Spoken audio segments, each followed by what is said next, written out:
Hello दोस्तों, civil education channel पर आपका स्वागत है।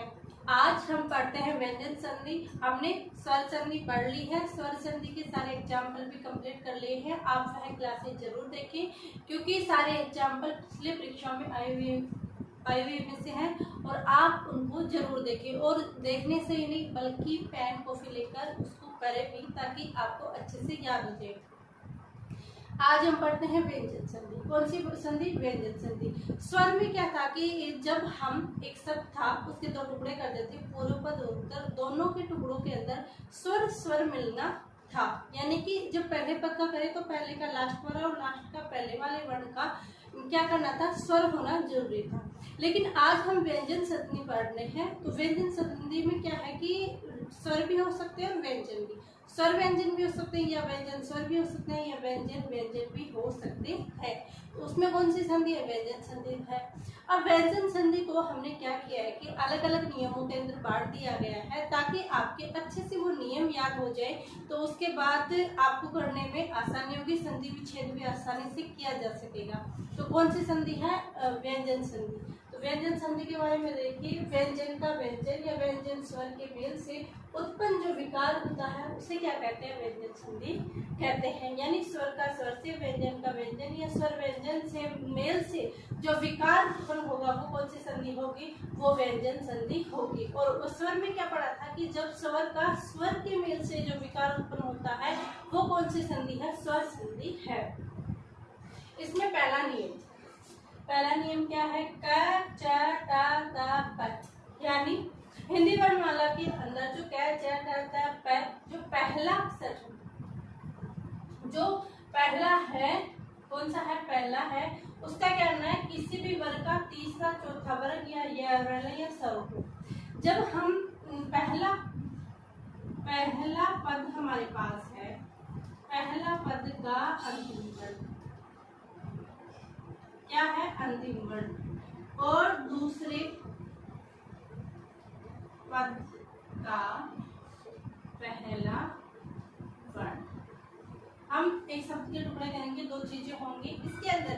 पहला पद का अंतिम वर्ग क्या होना चाहिए? अगर हमारा व्यंजन संधि के अंदर पहला पद क च ट त प, क च ट त प, मेरे साथ आप दोबारा बोले, क च ट त प।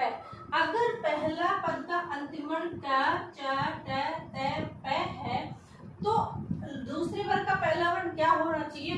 किसी भी वर्ग का तीसरा चौथा वर्ग हो या फिर हो या स्वर, चाहे क्या हो, किसी भी वर्ग का तीसरा चौथा वर्ग हो या हो या स्वर हो, तो अपने किस में बदलेंगे? तीसरे वर्ण में बदल जाएंगे। किस में बदलेंगे? तीसरे में बदल जाएंगे। जैसे क च त त प है। इसके बाद आगे या तो कोई स्वर आ रहा है या आ रहे हैं या तीसरा चौथा आ रहा है या आ रहे हैं या स्वर में कुछ भी आ रहा है। जो हमने 11 स्वर देखे थे उसके अंदर कुछ भी आ रहा है तो उसके अंदर आना चाहिए। तो हमें क्या करेंगे? क का तीसरा वर्ण क्या होगा? ग। च का ज, ट का ड, त का द और प का ब। ये कौन से शब्द होंगे? ये तीसरे शब्द होंगे। क का ग, च का ज, ट का ड और त का द, प का ब। तो जब ये इनके अंदर चेंज करेंगे तो ये वाले शब्द आएंगे इसकी जगह। इसकी जगह ये प्रथम है, इसकी जगह तीसरा आएगा। प्रथम है जिसकी जगह कौन सा आएगा? तीसरा आएगा।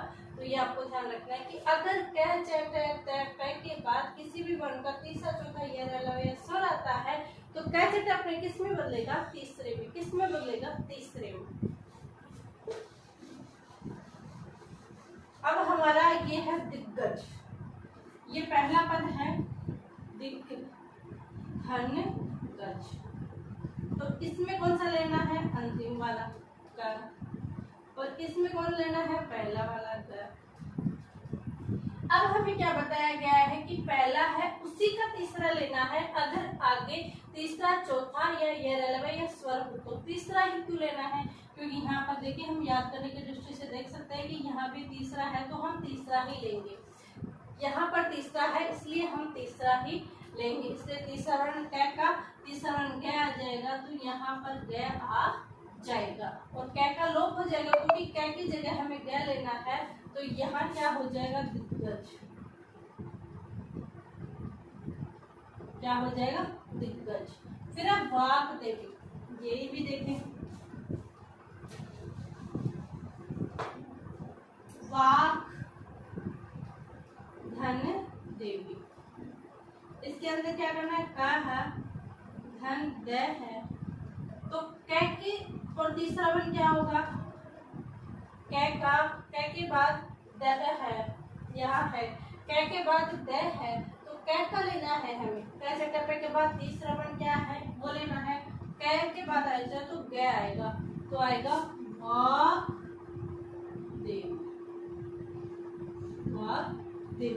अब ये ग आधा क्यों आ रहा है, क्योंकि यहाँ पर कै हलंत है, तो इसकी जगह हम ग लेंगे, वो भी हमारा हलंत के अंदर जाएगा, इसके अंदर जाएगा, हलंत के अंदर जाएगा, तो वाग देवी। फिर है सट आनंद, देखिए सट है आनंद, टे का सट धन आनंद, तो टे का क्या लेंगे, टा ठा ड, इसलिए आगे मात्रा सडान,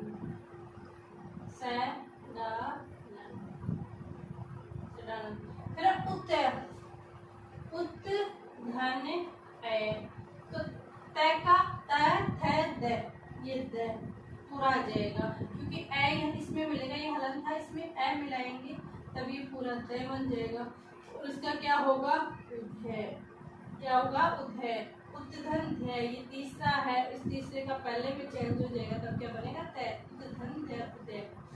ये कौन सी हो गई, अगर टप्पे के बाद तीसरा चौथा ये रेलवे या स्वर आते हैं तो हमें किस में करना है, तीसरे में कन्वर्ट करना है।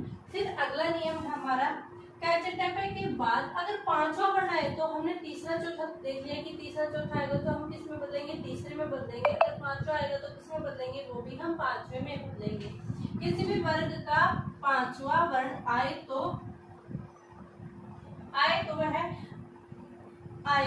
यानी टप्पे के बाद अगर पांचवा वर्ण आ रहा है तो वह किस में बदलेगा, अपने ही पांचवे में बदल जाएगा, अपने ही पांचवे वर्ग के अंदर बदल जाएगा। जैसे वाक में, यहाँ पर हमने देखा था मैं आ रहा है, क्या आ रहा है, मैं आ रहा है, और यहाँ पर वाक देखो, यहाँ पर क्या है, वाक धन में, और यहाँ पर हमने देखा था वाक धन देवी। इसमें डिफरेंट क्या है, ये कौन सा आ रहा था, था द, ये तीसरा आ रहा था, और ये पंचम वर्ण, बस ये ध्यान रखना ना, तीसरा आता है तो हम इसे तीसरे में ही चेंज कर देंगे, इसको ग आएगा, और अगर ये क्या नाम है, ये आ रहा है तो इसको पांचवे के अंदर चेंज कर देंगे, क्योंकि ये पांचवा आ रहा है, कौन से में, पांचवे में, जो कैचेटे पे था ना इसको पांचवे में चेंज करेंगे, न कि न को, उसके इसको पांचवे के अंदर चेंज करेंगे, तो क्या होगा, वाक वांग में, क्योंकि ये कैचेटे पे अपने पांचवे में बदलेगा, नहीं कि जो पांचवा है वो लिखा जाएगा, वो डबल बार लिखा जाएगा, नहीं, जो कैचेटे पे है ना ये पांचवे में बदलेगा, इसके बाद पांचवा आता है तो पांचवे में बदलेगा, अगर इसके बाद तीसरा चौथा या ये रेलवे या स्वर आते हैं तो फिर तीसरे में बदलेगा। फिर हमारा दूसरा शब्द है दिक्नाग, कौन सा शब्द है, दिक्नाग, दिक्नाग को भी ये पंचम वर्ण है, न, पंचम ये कै, तो इसमें क्या बोलेंगे, दी, इसकी जगह क्या आएगा, अण, क्योंकि कै का पांच वर्ण दिक्नाग, दिक्नाग। फिर है सप्तनारी, सप्तनारी, तय थे द न, इसका भी पंचवर्ण न होगा और आगे भी पंचवर्ण न है, दोनों जगह पंचवर्ण आएगा, इसलिए इसका हो जाएगा सन्नारी,